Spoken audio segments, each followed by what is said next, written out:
무리뉴가 이 호이비에르 지도했을 때 너무 물어본다. 이 동작 하나 설명해주면 3-4개를 막 물어본다. 뭐 호기심 왕이다. 그 심판 스프레이가 막 궁금해갖고 그 심판이 뒤돌고 있었는데 스프레이를 가서 계속 막 건드려요. 나오나 안 나오나. 근데 이렇게 하다가 결국 한번 눌러서 한번 나오는 것까지 해봐요. 그래서 만족스러워서 막 돌아가고. 만족스러워 돌아간대. 저희가 어제 새벽에 네. 중계를 하는데 실시간으로 들어오셔가지고 그렇죠. 이 주제에 꼭 해달라고. 네. 이게 왜냐하면 경기 때 봤거든 영상을. 그렇죠. 콘테하고 호이베르. 일단 중계 장면이 그대로 송출이 됐어요. 그러니까 이게 사람들이 보면 글로 보면 이상한 글들이 있을 수 있는데 경기 끝나고 이제 얼마나 극적이야. 아, 그렇죠. 토트넘이 맨시티를 잡았어. 그것도 막 추가 시간에 케인 막 넣어가지고. 그래서 막 콘테 막 뛰어들어가서 그 조로든인가? 네. 막 붙잡고 막 하고 그죠. 또 뛰어들어가서 이제 딱 분위기 좋았는데. 니네 좋았다. 뭐 이렇게 하는데 뭐가 송출됐느냐 바로. 저 화면에 있는 저것도 나왔구나. 근데 콘테가 막 야 너네 잘했다. 그래서 이제 저희 호이베르를 5번을 보고 안으로 갔는데. 야 호이 에밀 일로 와. 막 불러가지고 하는데 진짜 쌩까더만. 네. 그리고 팔도 아니 그냥 뿌리치는 팔이었죠. 그러니까 아니 그다음에 나 웃겼던 게 그거 이렇게 하고 진짜 쌩깠잖아. 그다음에 더 웃긴 게 그 영상이 그대로 나오는데 지금 요 표정이죠.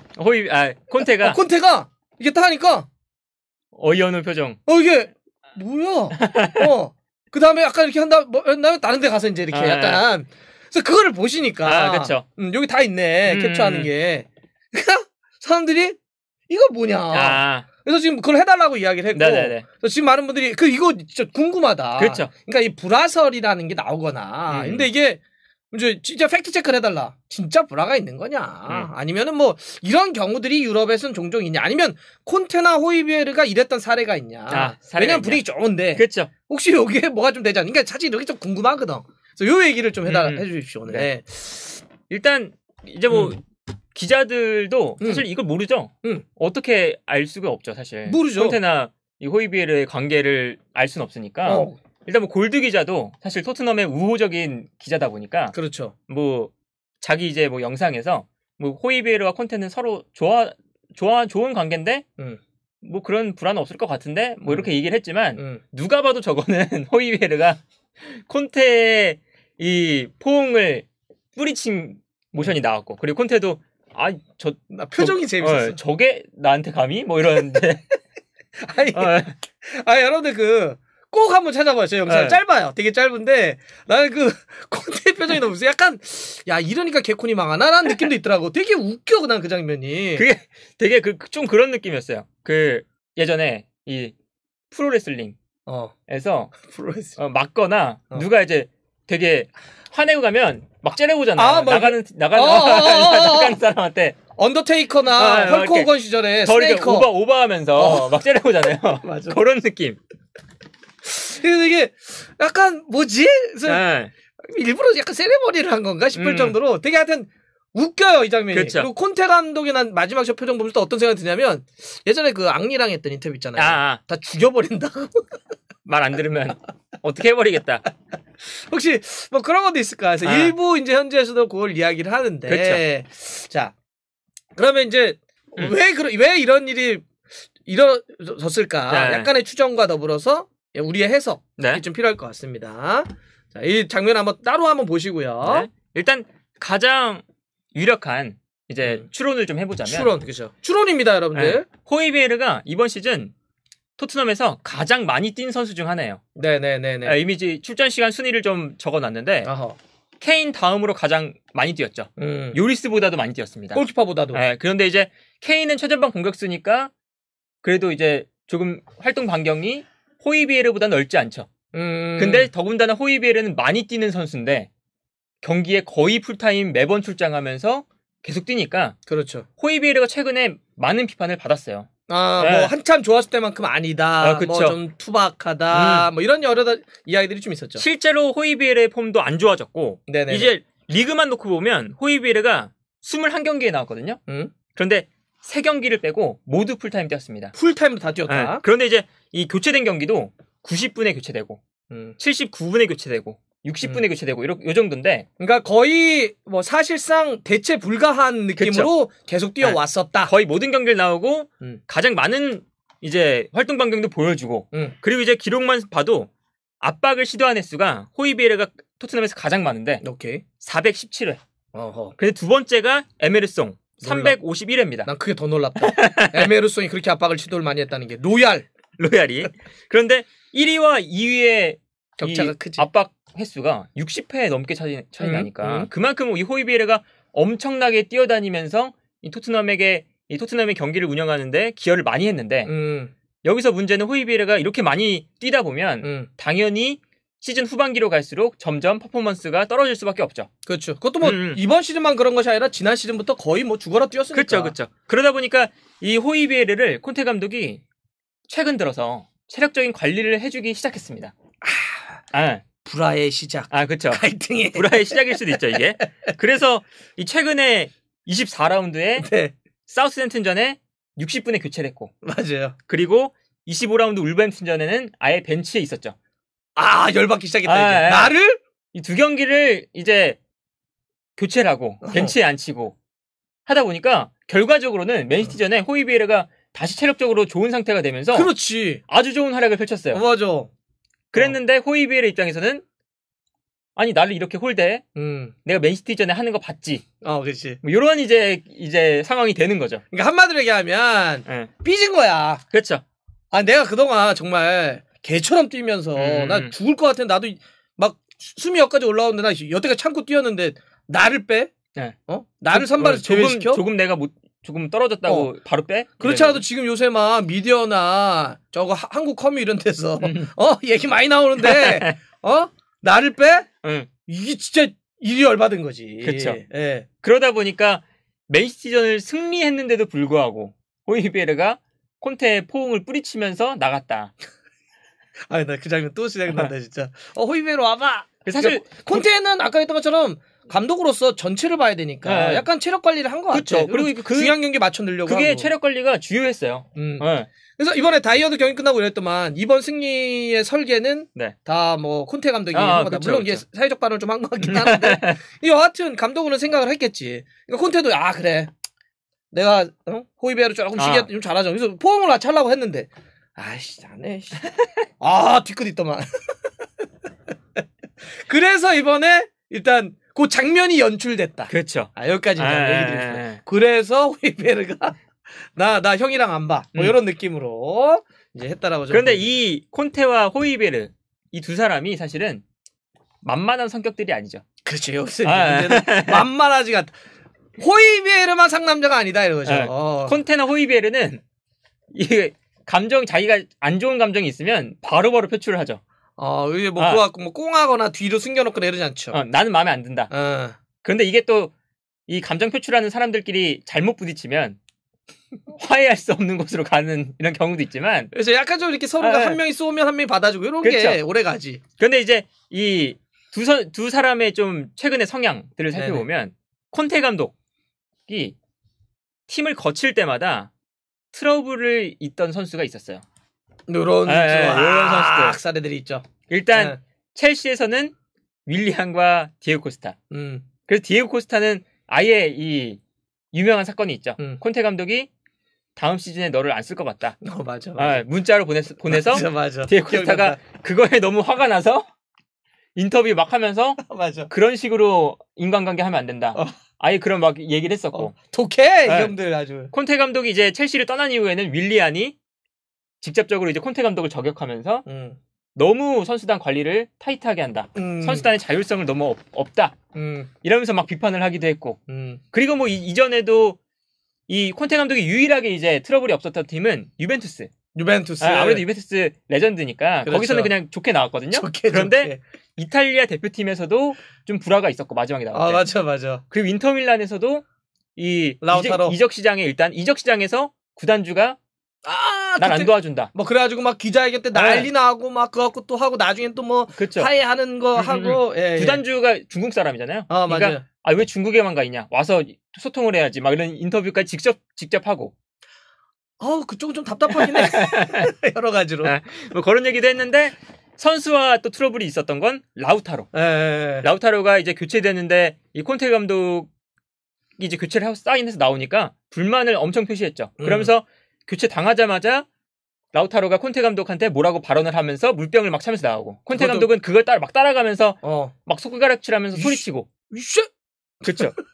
그랬는데 이게 또 재미있는 게 콘테 감독과 라우타로가 그 경기가 딱 끝나자마자 그 다음 훈련 세션에서 어디서 또 구해왔는지 그 글러브를 둘 다 착용을 했어요. 그래서 중앙에서 이 링을 만들어 놓고 루카쿠가 홈코너, 청코너 막 이러면서 아이 사이코들 아주 그냥 둘이 막 이렇게 건투글러브 갖고 와서 막 이렇게 막 우리 풀자 재밌게 풀자 하면서 풀었던 장면도 있었거든요. 이 다중이들 아니야? 다중이들? 이들 다중이들 아주 그냥. 그래서 그만큼 이 콘테 감독은 조증이 있어. 자기 생각과 좀 안 맞거나 내 생각과 좀 벗어난다 싶으면 바로바로 직설적으로 표현하고 풀 때는 또 화끈하게 풀고 심지어 이제 이 콘테 감독이 전술적으로 많이 비판을 받잖아요. 만약에 그러면 인스타나 트위터로 팬들하고 아예 소통을 합니다. 내 전술에 대해서 불만이 있으면 말해라. 난 이렇게 했어, 이렇게 전술을 했었다. 이러면서 막 길게 막 답장도 남겨주고 막 이래요. 네. 그만큼 이 콘테 감독은 직설적인 사람이다. 그러죠. 네. 그러죠. 기분파고. 네. 그런데 호이비에르도 마찬가지다. 호이비에르도 유명하잖아요. 네. 뭐 일단 뭐 이렇게 외모적 풍기는 것도 그렇고 실제 플레이 스타일도 그렇고 몇몇의 우리가 알고 있는 일화도 그렇고. 그렇죠. 네. 일단 일화들을 보면 일단 사우스햄튼에서 토트넘 넘어올 때 사실 이게 하면 안 되는 행동이지만 나 나가고 싶다. 토트넘 가고 싶다. 그래서 막 시즌 중반인데 토트넘 그 계정에다 막 좋아요 눌러놓고 욕 먹으니까 또 막 바로 취소하고 그래서 막 경기 못 나올 때도 있었고. 얘도 보면 네. 둘 셋이 없어. 그냥 하나야. 하나 꽂히면 경주마처럼 이렇게 가는. 그래서 막 무리뉴가 이 호이비에르 지도했을 때 이 훈련 시간에 맞아. 너무 물어본다. 이 동작 하나 설명해주면 3-4개를 막 물어본다. 뭐 호기심 왕이다. 막 이러기도 하고. 좋게 얘기하면 호기심 왕이고 약간 좀 끼도 있는 것 같고. 뭐 안 물어볼 것까지 물어본다. 뭐 이런 얘기였고. 그리고 막 그 지나쳐. 그 심판 스프레이가 막 궁금해갖고 한번 또 뿌리는 거 이슈가 된 적 있잖아요. 그 심판이 이렇게 뒤에 뒤돌고 있었는데 스프레이를 가서 계속 막 건드려요. 나오나 안 나오나. 근데 이렇게 하다가 결국 한번 눌러서 한번 나오는 것까지 해봐요. 만족스러워서 막 돌아가고. 만족스러워 돌아간대. 뭐 그런 이제 캐릭터죠. 예. 그만큼 이제 이 되게 좀 단순하고 일방통행 뭐 이런 스타일이다 보니까 원에이야 둘 다. 사실 조금 이제 눈치를 보거나 이런 선수였으면 그 맨시티전에 분위기가 아유 그럼 그냥 그래도 이렇게 그냥 딱 안고 2연패 하다가 3연패 하다가 아니 그 중요한 맨시티 경기 잡았으면 좋게 다 막 그래도 몇 번 날 뺐지만 오늘 날 중요한 거 나 봤지 막 이러면서 같이 안고 막 이럴 법한데 보스 막 이러면서 땡큐 보스 막 자기 기분이 이제 나쁘다고 막 이러고 나가고 하는 거 보면 진짜 둘 다 남 눈치 안 본다 일단. 걔도 좋게 그래도 나중에 정리하려고. 성격 일단 남 눈치 안 본다. 남 눈치 안 본다. 라고 볼 수가 있는데 그래도 이제 이 두 사람이 서로 풀 때는 또 잘 푸는 성격이잖아요. 자, 그러면 지금까지 이제 콘테 감독의 성격이 어떤지 그 과거의 또 사례도 얘기했고 호이비에르도 어떤지에 대해서 과거의 어떤 또 일도 한번 이야기를 했어요. 자, 그러면 이제 뭐 실제로 두 선수가 두 친구가 맨시티전 끝나고 이렇게 안 했던 것도 맞고 그다음에 과거 사례도 있던 거 맞는데 이게 그러면 무슨 불화설이나 문제가 될 것이냐 이 결론을 좀 내야 되는데 일단 문제는 없을 거라 봅니다. 그렇죠. 사실 이런 문제는 이 유럽의 문화를 살펴보면 흔하죠. 그래요. 그러니까 모든 친구들이 다 유럽이라고 저러진 않습니다. 그렇죠. 개개인 성격에 따라서 뭐 하는 친구가 있고 안 하는 친구들이 있는데 유럽에서는 저렇게 자기의 막 기분 나쁨, 뭐 불만을 표출한다고 그래서 야, 쟤는 우리말로 이제 싸가지 없다. 이러지 않습니다. 그런 게 아니죠. 물론 그게 굉장히 무슨 뭐 반사회적 문제라든지 이러면 그건 당연히 지적받고 비판받겠지만 그렇죠. 나 빼요. 나 좀 더 넣어주세요. 자기에 대한 생각을 표출하거나 이야기하는 거 가지고 쟤는 인성 진짜 터졌다 이런 얘기는 안 합니다. 그렇죠. 그럼 뭐 둘 다 또 그렇게 화끈한 게 있는 것처럼 뒤에 가서 욕하지 않고 앞에서 얘기하는 거죠. 그게 네. 더 오히려 좋은 게 이 루카쿠 사태를 보면 루카쿠가 이 자기가 전술에 불만이 있는데 감독한테 안 말하고 인터뷰한 거잖아요. 그렇지. 그런 것보다는 낫다. 그치. 루카쿠 또 소환됐어. 그러니까 이것도 루카쿠도 감독해서 똑똑똑. 그렇죠. 그러면 뭐 버스 이러면 커민 해가지고 들어가서 나 사실. 그렇죠. 그렇게 했으면 되는데. 나 여기 말고 나 이렇게 사이드 뭐 이렇게 했으면 좋겠어요라고 하면 되는데 불러가지고 결국에는 또 인터뷰 해놓고 이게 자기가 찔리니까 또 찾아가서 그러니까. 이런 불만 있습니다 해서 또 거기서 얘기를 했잖아요. 귀여워 루카쿠. 그래서 그런 것보다는 이렇게 두 사람이 그냥 자기가 조금 마음에 있는 거를 확실하게 표출하는 게 낫고 또 콘테 감독도 사실은 자신의 플랜에서 벗어나거나 이 코치진한테 좀 존중을 안 보여주는 선수들한테 확실하게 선을 긋고 이제 배제해버리는 이런 걸 볼 수가 있죠, 콘테가. 그런데 그런 선수들은 보통 자신의 플랜에 없는 선수들한테 그래요. 없어야 된다. 자신의 플랜에 없으면 진짜 거들떠도 안 보고 네네. 디에고 코스타처럼 진짜 문자 하나 한 통 주고 너 나가라. 이렇게 되는 건데 자신의 플랜에 있으면 라우타로처럼 확실하게 풀어주는 스타일이다. 그러니까 자신의 플랜에 있어야 되는 거 플러스 제 느낌은 어떠냐면 콘테 감독은 그러니까 예를 들어서 저 왜 좀 더 뛰게 했으면 좋겠어요라고 하는 감정을 표현했다라고 해서 그것만 갖고 내치는 것 같지는 않아요. 그렇죠. 이 친구가 실제 팀 플레이, 팀을 망치는 선수들 있잖아. 그러니까 팀의 분위기를 진짜 망쳐가지고 그러니까 좀 다른 의미로 막 거기서 뭐 선수 다른 친구들 막 무시하는 발언을 한다든지 뭐 계속 막 실제로 트러블을 막 일으킨다든지 이러면 좀 다른 문제인데 그렇죠. 감독한테 감독님 나 왜 자꾸 빼시는 거예요? 이 정도를 가지고 이 새끼 진짜 큰일 난 놈이네. 요거 갖고 그러진 않는 것 같아. 은돈벨레랑 다른 점인 거야. 그렇지. 은돈벨레 지고 있는 상황에서 막 어기저기 그건 좀 다르죠. 나오는 거라. 그렇지. 자기가 불만 있는데 열심히 경기 뛰고 승리를 한 이후에 불만을 표출하는 거야. 내 감정을 그냥 얘기를 그렇죠. 콘테한테 한 거고. 그리고 또 콘테가 맨날 인터뷰할 때 그 선수들이 좀 열정을 가져라. 좀 경쟁심을 가졌으면 좋겠다. 계속해서 얘기하잖아요. 그런 거 보면 호이비에르 같은 이런 플레이 스타일 가진 선수, 그리고 또 이제 그런 되게 좀 경쟁적인 마인드를 가진 선수를 좋아하죠. 그렇죠. 이런 부분은 조금 결이 다른 것 같아요. 그래서 뭐 크게 걱정은 안 해도 될 것 같긴 해요. 근데 이제 이런 건 있습니다. 요런 게 불씨로는 남아. 그러니까 어떤 불씨냐면 둘의 불씨라기보다는 팀이 또 이제 안 되잖아. 그러면 뒤에서 쪼아대요. 그렇죠. 뭐 그러면 이제 영국 현지에서도 또 선지를 비롯해서 막 쪼아대기 시작하는 거야. 이거 봐, 둘이 결국은 안 되잖아. 이런 불씨, 그러니까 뭐 둘이 이거 갖고 감정이 남아가지고 뒤에서 뭘 하나가 아니라 이런 게 나중에 안 좋으면 이걸 다 꺼내, 막 다 꺼내서 니네가 싸워가지고 팀이 망가진 거 아니야. 이렇게 이제 된다는 거죠. 그래서 잘해야 돼요. 잘하면, 그러니까 어떤 게 있잖아. 그러면 문제를 삼아서 문제가 되기도 하고 잘하면 그 문제가 삼아지지가 않아서 문제가 안 돼요. 그러니까 잘하는 것만 남았다. 그리고 이 문제는 그렇게 큰 문제는 아닐 것 같다. 재밌다 나는 그 영상 너무 재밌었어 오래간만에. 그래도 이겨서 그래도 유쾌하게 끝나는 거지. 그러니까. 졌는데 또 막 저랬으면 진짜 안 좋아지는 거였죠. 나 그 표정 너무 웃겨 정말. 호이베라 너 재밌어. 감독이 막 알아주겠다는데 막. 승리했는데 그러기 쉽지 않은데. 자 그렇습니다. 그래서 재밌게 봤다. 네. 삐돌이 느낌이 좀 있다. 이거 유아인이 했던 말 같은데 어떻게 알았어요? 유아인이 얘기를 했죠. 예. 하여튼 뭐 그래서 이번 주 중에 경기가 있습니다. 네. 번니와의 수련된 경기가 있는데 그 경기부터 흐름 잘 잡아가면 괜찮고. 자강두천이다. 오은영 박사님 필요하다. 이건요 진짜예요. 예. 이렇게 오늘 이야기 한번 좀 정리해 보겠습니다. 예.